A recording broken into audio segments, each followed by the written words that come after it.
جمال الوجود بذكر الإله وتصفو الحياة بنور هدى جمال.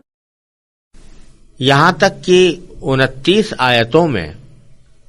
آپ نے یہ ترتیب ملاحظہ فرمائی ہوگی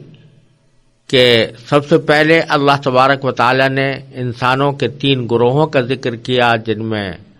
مسلمان، کافر اور منافق داخل ہیں. اس کے بعد دین کی جو بنیادی دعوت ہے، اسلام کے جو بنیادی عقائد ہیں، یعنی توحید، رسالت اور آخرت، ان کا بیان فرمایا. اور اس کے بیان کے بعد اس بات پر تعجب کا اظہار فرمایا کہ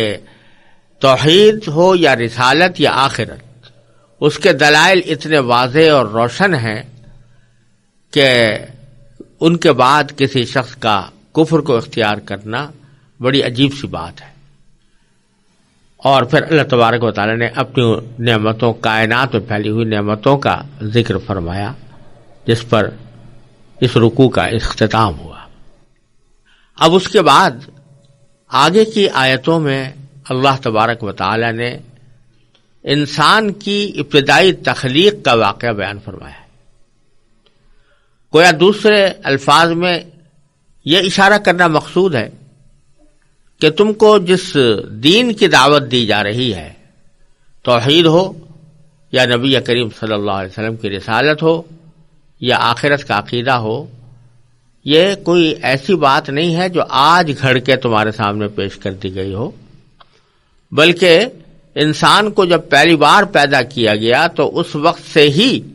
یہ بات پیش نظر تھی کہ انسان کو اس لیے پیدا کیا جا رہا ہے کہ وہ ان عقائد پر ایمان لائے اور اس ایمان کے تقاضوں پر اپنی زندگی گزارے. اس مقصد کے تحت اس کو پیدا کیا گیا تھا. تو اس لیے ذرا یاد کرو، تمہیں ہم بتاتے ہیں کہ تمہاری تخلیق کا آغاز کس طرح ہوا تھا، سب سے پہلا انسان کس طرح پیدا کیا گیا تھا، اور سب سے پہلے انسان کے ساتھ کیا واقعات پیش آئے تھے. چنانچہ اس کا ذکر اللہ تبارک و تعالی نے اگلے رکوع کے اندر فرمایا ہے، اور یہ آگے کی جو تقریباً 10 آیتیں ہیں وہ اسی سے متعلق ہیں. میں پہلے ان کے ایک حصے کی تلاوت کروں گا اور اس کا ترجمہ، اور اس کے بعد اس کی مختصر تشریح پیش کرنے کی انشاءاللہ کوشش کروں گا، اور پھر اس کے دوسرے حصے کی بھی. وَإِذْ قَالَ رَبُّكَ لِلْمَلَائِكَةِ إِنِّي جَاعِلٌ فِي الْأَرْضِ خَلِيفَةً قَالُوا أَتَجْعَلُ فِيهَا مَن يُفْسِدُ فِيهَا وَيَسْفِكُ الدِّمَاءَ وَنَحْنُ نُسَبِّحُ بِحَمْدِكَ وَنُقَدِّسُ لَكَ قَالَ إِنِّي أَعْلَمُ مَا لَا تَعْلَمُونَ وَعَلَّمَ آدَمَ الْأَسْمَاءَ كُلَّهَا ثُمَّ عَرَضَهُمْ عَلَى الْمَلَائِكَةِ فَقَالَ أَنبِئُونِي بِأَسْمَاءِ هَؤُلَاءِ إِن كُنتُمْ صَادِقِينَ قالوا سبحانك لا علم لنا إلا ما علمتنا إنك أنت العليم الحكيم قال يا آدم أنبئهم بأسمائهم فلما أنبأهم بأسمائهم قال ألم أقل لكم إني أعلم غيب السماوات والأرض وأعلم ما تبدون وما كنتم تكتمون. یعنی اور اس وقت کا تذکرہ سنو جب تمہارے پروردگار نے فرشتوں سے کہا کہ میں زمین میں ایک خلیفہ بنانے والا ہوں. وہ کہنے لگے کیا آپ زمین میں ایسی مخلوق پیدا کریں گے جو اس میں فساد مچائے اور خون خرابہ کرے، حالانکہ ہم آپ کی تسبیح اور حمد و تقدیس میں لگے ہوئے ہیں. اللہ نے کہا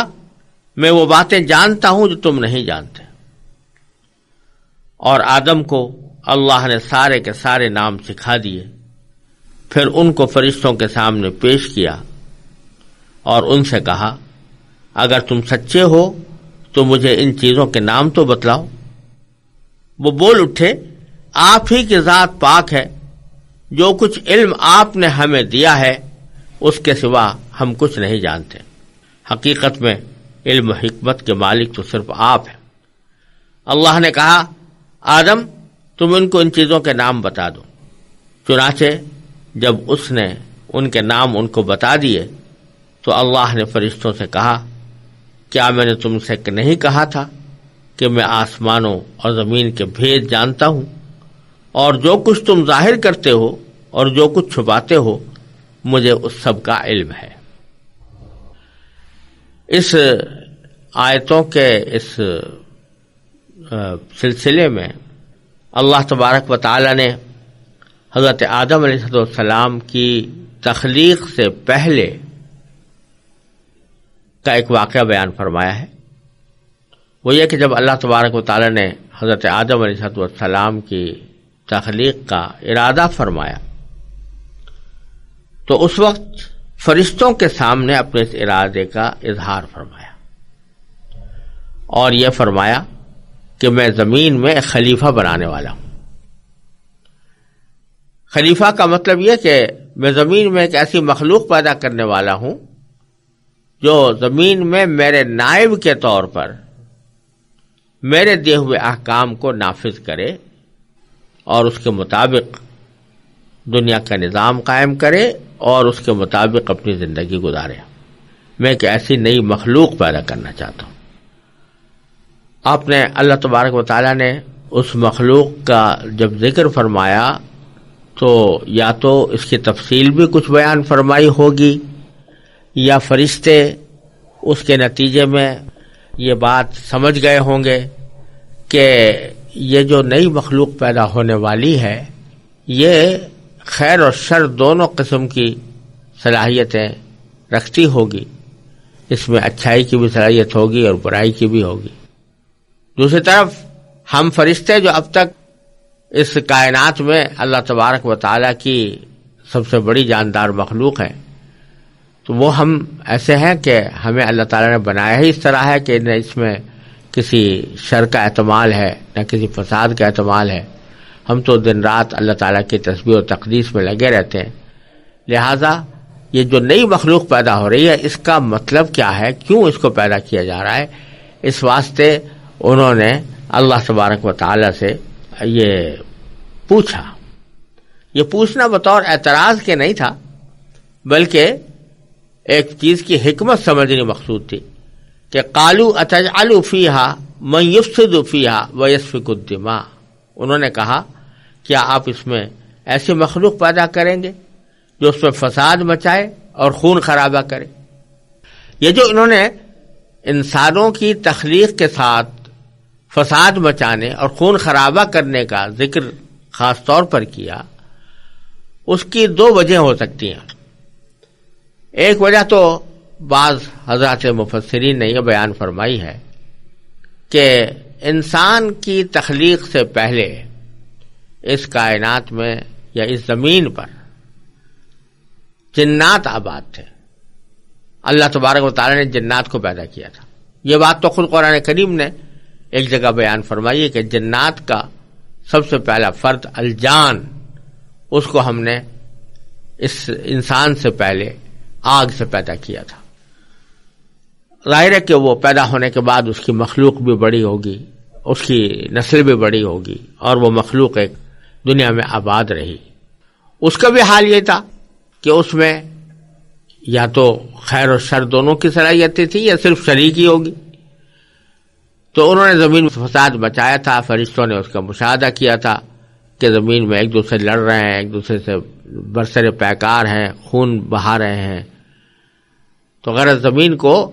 ایک فساد کا اور خون خرابے کا مرکز بنا دیا تھا انہوں نے۔ چونکہ فرشتوں کے سامنے یہ مثال پہلے سے موجود تھی، اس لیے انہوں نے سمجھا کہ انسان جب دنیا میں جائے گا اور اس کے اندر بھی خیر و شر دونوں کی صلاحیتیں ہوں گی تو وہ بھی زمین میں فساد مچائے گا اور خون خرابہ کرے گا۔ تو اس لیے ان کی سمجھ میں نہیں آئی یہ بات کہ اللہ تعالیٰ کیوں پیدا کرنا چاہتے ہیں، اس لیے انہوں نے بطور سوال کے یہ بات کہی کہ کیا آپ ایسے مخلوق کو پیدا کریں گے جو اس میں فساد مچائے اور خون خرابہ کرے۔ اور دوسری طرف انہوں نے اس بات کا اپنے اظہار کیا کہ اگر جہاں تک آپ کی عبادت کا اور تسبیح و تقدیس کا تعلق ہے اس کے لیے ہم موجود ہیں اور ہم پہلے سے اسی کام میں لگے ہوئے ہیں۔ تو انہوں نے فرمایا وَنَحْنُ نُسَبِّحُ بِحَمْدِكَ وَنُقَدِّسُ لَكَ، ہم آپ کی تسبیح اور حمد و تقدیس میں لگے ہوئے ہیں۔ تو پھر بظاہر کسی نئی مخلوق کو پیدا کرنے کی کوئی ضرورت ہماری سمجھ میں نہیں آ رہی۔ اللہ تبارک و تعالی نے اس کے دو جواب دیے، ان کے اس سوال کے دو جواب دیے۔ ایک جواب تو حاکمانہ انداز کا دیا، فرمایا کہ قال انی اعلم ما لا تعلمون، کہ میں وہ باتیں جانتا ہوں جو تم نہیں جانتے، یعنی میں جس حکمت کے تحت اس نئی مخلوق کو پیدا کر کے زمین میں بھیجنے والا ہوں اس حکمت کو تم صحیح طور پر سمجھ نہیں سکتے، اس کے بارے میں تمہیں علم نہیں ہے۔ یہ جواب تو ایک حاکمانہ انداز کا دیا کہ حکمت کا سمجھنا تمہارے لیے کوئی ضروری نہیں، اور یہاں یہ سبق بھی دے دیا، اور یہ سبق ہم سب کے لیے ایک بہت اہم سبق ہے کہ اللہ تبارک و تعالی جب کسی چیز کا فیصلہ فرما لے یا کسی چیز کا حکم دے دے تو پھر بندے کو اس کے تسلیم کرنے کے لیے اس کی حکمت کا جاننا کوئی ضروری نہیں۔ اللہ تعالیٰ کے یقیناً ہر کام میں حکمت ہوتی ہے، ہر کام میں مصلحت ہوتی ہے، لیکن یہ ضروری نہیں کہ ہر انسان کی سمجھ میں وہ حکمت اور مصلحت آ بھی جائے۔ لہذا اگر اللہ تبارک و تعالیٰ کسی کام کو کرنے کا حکم دے رہے ہیں یا کسی کام سے بچنے کا حکم دے رہے ہیں تو اس کی حکمت اور مصلحت ہماری سمجھ میں آئے یا نہ آئے، ہمیں اس کے آگے سر تسلیم خم کرنا چاہیے اور اس حکم کو ماننا چاہیے، کیونکہ اس کی حکمت اور مصلحت کا سمجھ میں آنا ہمارے لیے ضروری نہیں۔ بہت سی باتیں ایسی ہیں جو اللہ تعالیٰ اپنی حکمت اور مصلحت سے کرتے ہیں، لیکن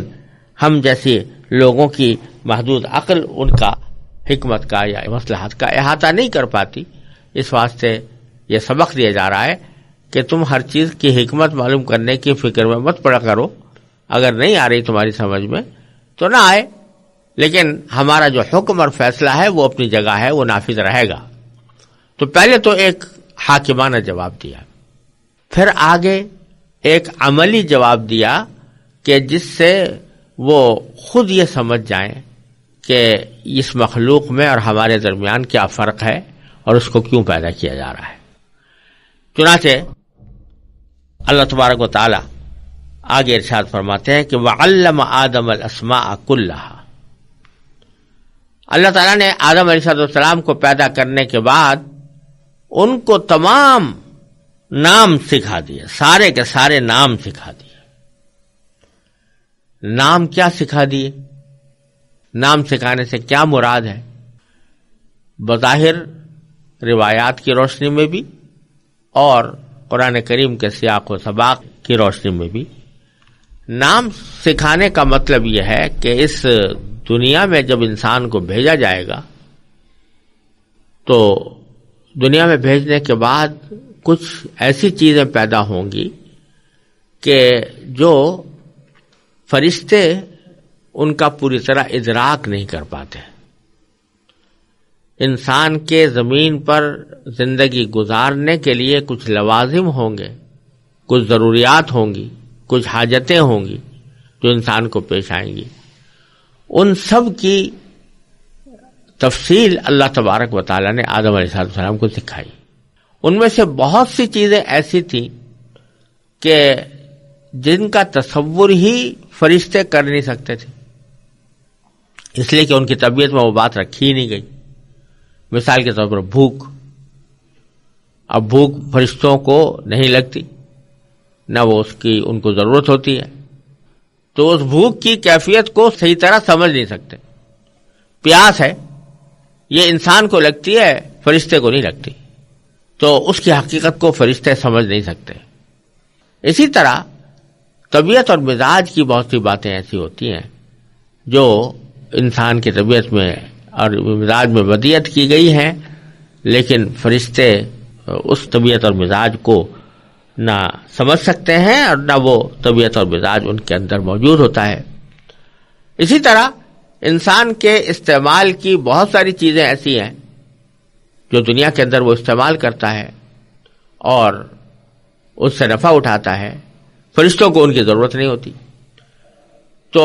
یہ جو علم عطا کیا گیا آدم علیہ السلام کو، علم آدم الاسماء کلھا، اس کے معنی یہ کہ زمین کے اندر جتنی چیزیں پیدا ہونے والی تھیں اور جن کی انسان کو ضرورت پڑ سکتی تھی، ان چیزوں کے نام، ان کی خاصیتیں اور ان سے پیدا ہونے والی کیفیات اور ان کے نتائج، یہ سارا کا سارا علم اللہ تبارک و تعالی نے حضرت آدم علیہ السلام کو عطا فرمایا، جو اس کائنات کے پہلے انسان تھے۔ کیونکہ پہلے انسان تھے اس لیے ان کو سارا یہ علم عطا کر دیا گیا۔ اور یہ بھی کسی دلیل سے ثابت نہیں ہے، بلکہ دلائل سے یہی معلوم ہوتا ہے کہ جس وقت آدم علیہ السلام کو یہ اسماء کا یہ علم دیا جا رہا تھا، یعنی اشیاء کی خاصیتوں کا علم، ان کے ناموں کا علم، طبائع اور مزاجوں کا علم، کیفیات کا علم، جس وقت یہ علم حضرت آدم علیہ السلام کو دیا جا رہا تھا یا سکھایا جا رہا تھا، اس وقت میں فرشتے موجود تھے، وہ بھی سن رہے تھے۔ لیکن چونکہ انسان کی طبیعت اور مزاج ان چیزوں کو سمجھ سکتا تھا، اللہ تعالیٰ نے اس کا مزاج، اس کی طبیعت، اس کی فہم ایسی بنائی کہ اس کی وجہ سے وہ ان باتوں کو سمجھ سکتا تھا اور یاد بھی کر سکتا تھا۔ لیکن فرشتوں کی طبیعت اور مزاج بالکل مختلف ہے، وہ ان باتوں کو نہ سمجھ سکتے ہیں، نہ اس کا تصور کر سکتے ہیں۔ تو اگرچہ وہ تعلیم کے وقت میں وہ بھی موجود تھے، لیکن وہ نہ اس کو پوری طرح سمجھ پائے، نہ ان کو یاد رکھ پائے اور نہ ان کو ہضم کر پائے۔ تو اس لیے اللہ تبارک و تعالی نے ان کو دکھانے کے لیے یہ کہا کہ ثم عرضهم علی الملائکہ، آدم علیہ السلام کو سارے اسماء سکھا دیے اور پھر ان کو ملائکہ پر پیش کیا، فرشتوں کے سامنے پیش کیا اور ان سے کہا فقال انبئونی باسماء ہؤلاء، تم ذرا مجھے بتاؤ ان چیزوں کے نام، یعنی جن چیزوں کے نام ہم نے آدم علیہ السلام کو سکھائے ہیں، اور اس میں پورا علم اسماء داخل ہے جس کی کچھ تھوڑی سی وضاحت میں نے پہلے کی ہے۔ تو یہ علم جو ہم نے ان کو عطا کیا ہے وہی ذرا تم بھی تو دوہرا کے بتاؤ، ہاں ان کے نام تو ہمیں بتاؤ۔ ان کنتم صادقین، اگر تم سچے ہو۔ یہاں سوال یہ پیدا ہوتا ہے کہ سچ اور جھوٹ تو اس جگہ ہوتا ہے جہاں پر کہ کوئی شخص کوئی بات کوئی واقعہ بتا رہا ہو تو اس واقعے کے بارے میں کہا جا سکتا ہے کہ یہ سچا ہے یا جھوٹا ہے۔ آئندہ کی کوئی خبر دے رہا ہو تو اس کے بارے میں کہا جا سکتا ہے کہ یہ سچا ہے جھوٹا ہے۔ فرشتوں نے تو صرف ایک سوال کیا تھا کہ کیا آپ ایسے شخص کو پیدا کر رہے ہیں جو زمین میں فساد مچائے گا اور خون خرابہ کرے گا؟ در حقیقت مقصود اعتراض نہیں تھا بلکہ سوال تھا کہ اس کی حکمت کیا ہے۔ تو اس میں سچے یا جھوٹے ہونے کا بظاہر سوال پیدا نہیں ہونا چاہیے، لیکن اللہ تبارک و تعالیٰ فرماتے ہیں اگر تم سچے ہو تو ان چیزوں کے نام بتاؤ۔ وجہ اس کی یہ ہے کہ اگرچہ انہوں نے کوئی لفظوں میں دعویٰ نہیں کیا تھا یا لفظوں میں کوئی ایسا واقعہ بیان نہیں کیا تھا یا پیشین گوئی نہیں کی تھی لفظوں میں کہ جس کو واقعتاً پیشین گوئی کہا جا سکے یا جس کو کوئی دعویٰ کہا جا سکے، لیکن بہرحال ان کے اس جملے میں یہ دعویٰ پنہاں تھا، یعنی دعویٰ ایک اندر سے موجود تھا، اندر سے ان کے پس منظر میں موجود تھا۔ وہ دعویٰ یہ کہ ہم چونکہ دن رات اللہ تعالیٰ کی تقدیس و تحمید میں لگے ہوئے ہیں تو اس واسطے ساری مخلوقات میں ہم ہی افضل ہیں، بعض روایتوں میں بھی آتا ہے کہ بعض فرشتے یہ کہا کرتے تھے کہ اب اللہ تعالیٰ ہم سے بڑھ کر کوئی اور افضل مخلوق پیدا نہیں کرے گا. اس طرح کی باتیں ملائکہ میں، فرشتوں میں ہوتی رہتی تھی. تو کیونکہ ان کے اس سوال میں یہ دعویٰ پنہاں تھا کہ وہ افضل ترین مخلوق ہیں، اس لیے اللہ تعالیٰ نے فرمایا اگر تم اس دعوے میں سچے ہو تو ذرا ان چیزوں کے نام تو بتاؤ جو میں نے آدم کو سکھائی ہیں، ان کے نام بتاؤ. تو انہوں نے جواب میں کہا قالوا سبحانک، اے اللہ ہم آپ کی پاکی بیان کرتے ہیں، پاک ہے آپ کی ذات. لا علم لنا الا ما علمتنا، ہمیں تو کوئی اور علم ہے نہیں سوائے ان باتوں کے جو آپ نے ہمیں سکھا دیا. یعنی جس چیز کے سیکھنے کی صلاحیت آپ نے عطا فرما دی وہ تو بے شک ہمارے علم میں آ گئی، وہ ہم نے سیکھ لی، لیکن جس چیز کی سیکھنے کی آپ نے ہم میں صلاحیت ہی نہیں رکھی تو وہ اگرچہ ہمارے سامنے سکھا بھی دی گئی ہو اور اس کو پڑھا بھی دیا گیا ہو لیکن ہم اس کو سمجھنے کے اہل نہیں ہیں. تو اس واسطے ہم ان چیزوں کے نام جو آدم علیہ السلام نے بتائے ہیں یا بتائیں گے تو اور جن کو آپ نے ان کو سکھایا ہے وہ ہم لوگ نہیں سمجھ سکتے اور نہ ان کو دوہرا کر بتا سکتے. قال یا آدم انبئہم باسمائہم، جب فرشتوں نے اپنے عاجزی کا اعتراف کر لیا تو اللہ تبارک و تعالی نے فرمایا کہ یا آدم انبئہم باسمائہم، کہ اے آدم اب تم ذرا ان کو ان کے نام بتاؤ جو ہم نے تمہیں سکھلائے ہیں. فلما انبأہم باسمائہم، پھر جب آدم علیہ السلام نے ان کو ان چیزوں کے نام سکھائے یا بتائے، قال، تو اللہ تعالی نے فرمایا الم اقل لکم، کیا میں نے تم سے نہیں کہا تھا انی اعلم غیب السماوات والارض، کہ میں آسمانوں اور زمین کی ساری پوشیدہ چیزوں سے واقف ہوں، اس کو جانتا ہوں، ان کے سارے بھید جانتا ہوں. وَأَعْلَمُ مَا تُبْدُونَ وَمَا كُنْتُمْ تَكْتُمُونَ، اور وہ بھی جانتا ہوں جو تم ظاہر کرتے ہو اور وہ بھی جانتا ہوں جو تم چھپاتے ہو. یعنی ان کے سوال کے اندر جو ایک دعویٰ چھپا ہوا تھا اس کی طرف اشارہ ہے کہ میں اس دعوے کو بھی جانتا ہوں جو تمہارے اس قول میں چھپا ہوا ہے کہ تم اپنے آپ کو سب سے زیادہ افضل مخلوق سمجھتے ہو. تو یہ تمہارا دعویٰ میں جانتا ہوں اور مجھے سارے آسمان و زمین کے بھیدوں کا بھی علم ہے. تو اب تمہاری بات یہ سمجھ میں آ جانی چاہیے کہ ایک نئی مخلوق میں کیوں پیدا کر رہا ہوں. خلاصہ اس جواب کا، اس عملی جواب کا یہ ہے کہ فرشتوں سے گویا یہ کہا جا رہا ہے کہ تم کو تو میں نے اس طرح پیدا کیا ہے کہ تمہارے اندر معصیت کا، گناہ کا کوئی تصور ہی نہیں ہے. تمہیں بھوک نہیں لگتی، تمہیں پیاس نہیں لگتی، تمہارے دلوں میں کوئی ناجائز خواہش پیدا نہیں ہوتی،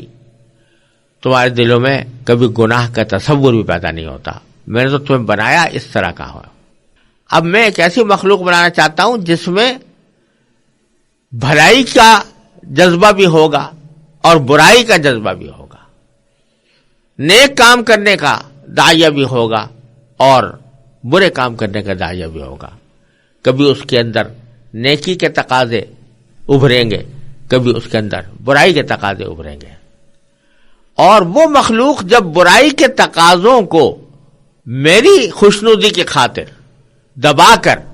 نیکی کے تقاضوں کو غالب کرے گی تو پھر اس کا جو مقام ہے وہ تم سے بھی آگے نکل جائے گا. اس لیے کہ تم تو اپنی طبیعت کے لحاظ سے تم اطاعت ہی پر مجبول ہو اور تمہیں پیدا کیا گیا ہے اطاعت کے لیے. تم میں کوئی دوسرا جذبہ رکھا ہی نہیں گیا، تمہارے اندر گناہ کی طاقت ہی نہیں. تو جس میں گناہ کی طاقت ہی نہ ہو وہ اگر گناہ سے بچے تو اس کا کوئی کمال نہیں. لیکن یہ آدم جو میں پیدا کر رہا ہوں اس کو جو اسما میں نے سکھائے ہیں، ان اسما کے جو خواص ہم نے سکھائے ہیں، تو اور اس کے اندر اچھے برے کی دونوں کی صلاحیتیں پیدا کی ہیں. وہ نیکی بھی کر سکتا ہے، گناہ بھی کر سکتا ہے، اور گناہ کے تقاضے اور داعیے بھی ہم نے پیدا کیے ہیں اس کے اندر. تو اس کے بعد بھی جب یہ ہماری اطاعت کی وجہ سے، ہمارے کہنا ماننے کی وجہ سے، ہماری اتباع کی وجہ سے، ہماری محبت کی وجہ سے، ہماری خشیت کی وجہ سے یہ اپنے جسمانی اور جذباتی تقاضوں کو کچل کر ہماری اطاعت کرے گا اور گناہ سے